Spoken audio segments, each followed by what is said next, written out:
Olá, graça, paz e alegria. A porção de hoje recomendada para a leitura da Bíblia em um ano no plano sequencial é 2 Samuel do capítulo 19 ao capítulo 21. Antes de começar a falar da porção de hoje, eu quero retomar um ponto a respeito de Absalão. No capítulo 14 do livro de 2 Samuel, nós lemos que ele teve 3 filhos e uma filha. No capítulo 18, diz que ele erigiu uma coluna memorial porque não tinha filhos.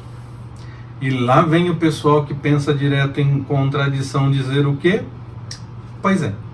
De novo falam direto de uma possível contradição e nem avaliam outras possibilidades, como ele erigiu a coluna antes de ter filhos, ou os filhos morreram e a Bíblia não nos relata. Logo partem para a tese da contradição, sendo que antes dessa possibilidade existem outras. E não é apenas porque eu acredito na Bíblia, mas porque é realmente possível.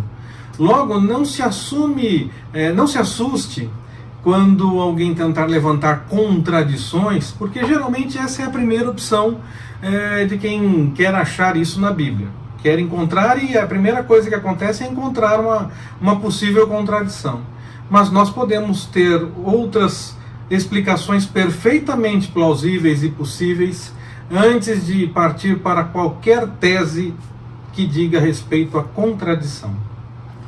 Vamos falar da porção de hoje. Davi continuava em uma crise pessoal e familiar, e isso começava a causar problemas para a nação como um todo. Ele precisava superar aquele momento. O líder, claro, como qualquer pessoa, pode ter problemas e crises pessoais.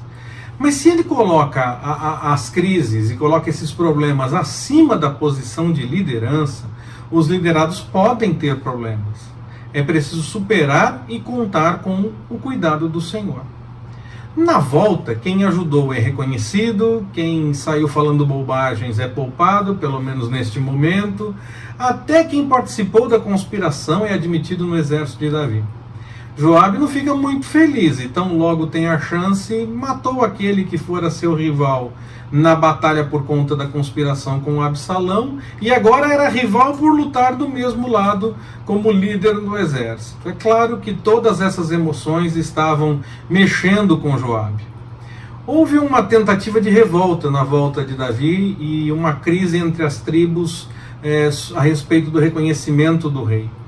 E o rei que tinha fugido de Absalão agora voltou ao normal e enfrentou a situação, provando que com Absalão era realmente diferente. Havia um turbilhão de emoções diferentes em Davi, e ele então agiu de uma forma, não a forma comum que normalmente ele agiria. Essa forma como ele faz agora com essa rebelião, sim, é a forma que ele normalmente agiria. Ele enfrentaria em vez de fugir simplesmente. Quando Saul tentava matar, Saul era o rei, e Saul tinha o poder, Saul estava na posição de liderança, então ele tenta evitar problemas, até porque ele não queria confrontar diretamente o ungido. Mas no caso de Absalão, o problema de Davi era o turbilhão de emoções que havia por conta de todos os problemas que aconteceram antes, que ele próprio se sentia responsável, aquilo que nós tratamos na mensagem passada. Aquele que incitou essa tentativa de revolta acabou sendo morto. O exército de Davi estava pronto para pelejar contra toda uma cidade, mas uma mulher com sabedoria impede essa batalha. E acontece aqui exatamente o contrário do que aconteceu lá em Juízes, quando as demais tribos queriam que os benjamitas entregassem apenas os homens que fizeram maldade com a concubina do levita.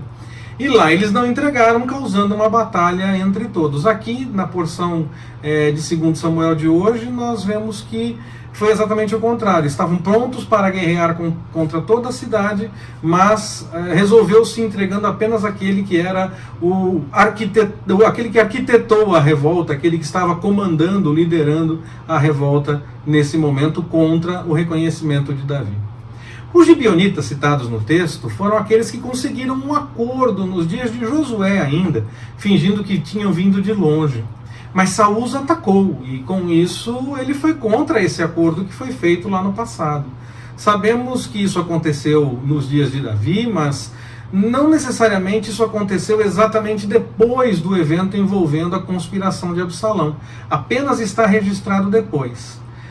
Todo esse acontecimento mostra a confirmação da razão pela qual a fome daqueles dias aconteceu, e também mostra a razão pela qual Davi prestou honras póstumas para Saul e seus familiares. Nós lemos ali a explicação do porquê que essas coisas aconteceram.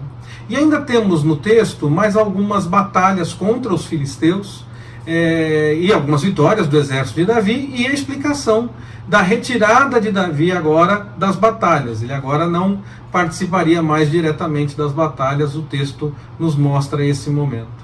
Nós aprendemos então na porção de hoje que problemas pessoais não devem causar problemas para os liderados. As crises pessoais de um líder não podem causar problemas para os seus liderados. Os líderes podem ter crises e problemas como qualquer pessoa pode ter, mas aquele que lidera precisa tomar cuidado para não fazer com que os liderados sejam atingidos por conta dos seus problemas, das suas crises pessoais, das coisas que ele tem que resolver de forma pessoal. E que temos que tomar cuidado com as vinganças e as posições pessoais naquele evento envolvendo a questão de Joabe e tudo mais. Se não deixarmos de lado a nossa vontade, se não deixarmos de lado o nosso desejo, as nossas posições pessoais, para buscarmos a vontade do Senhor, isso pode gerar mais problemas que soluções. Que o Senhor nos abençoe. Forte abraço, até mais, permitindo o Senhor.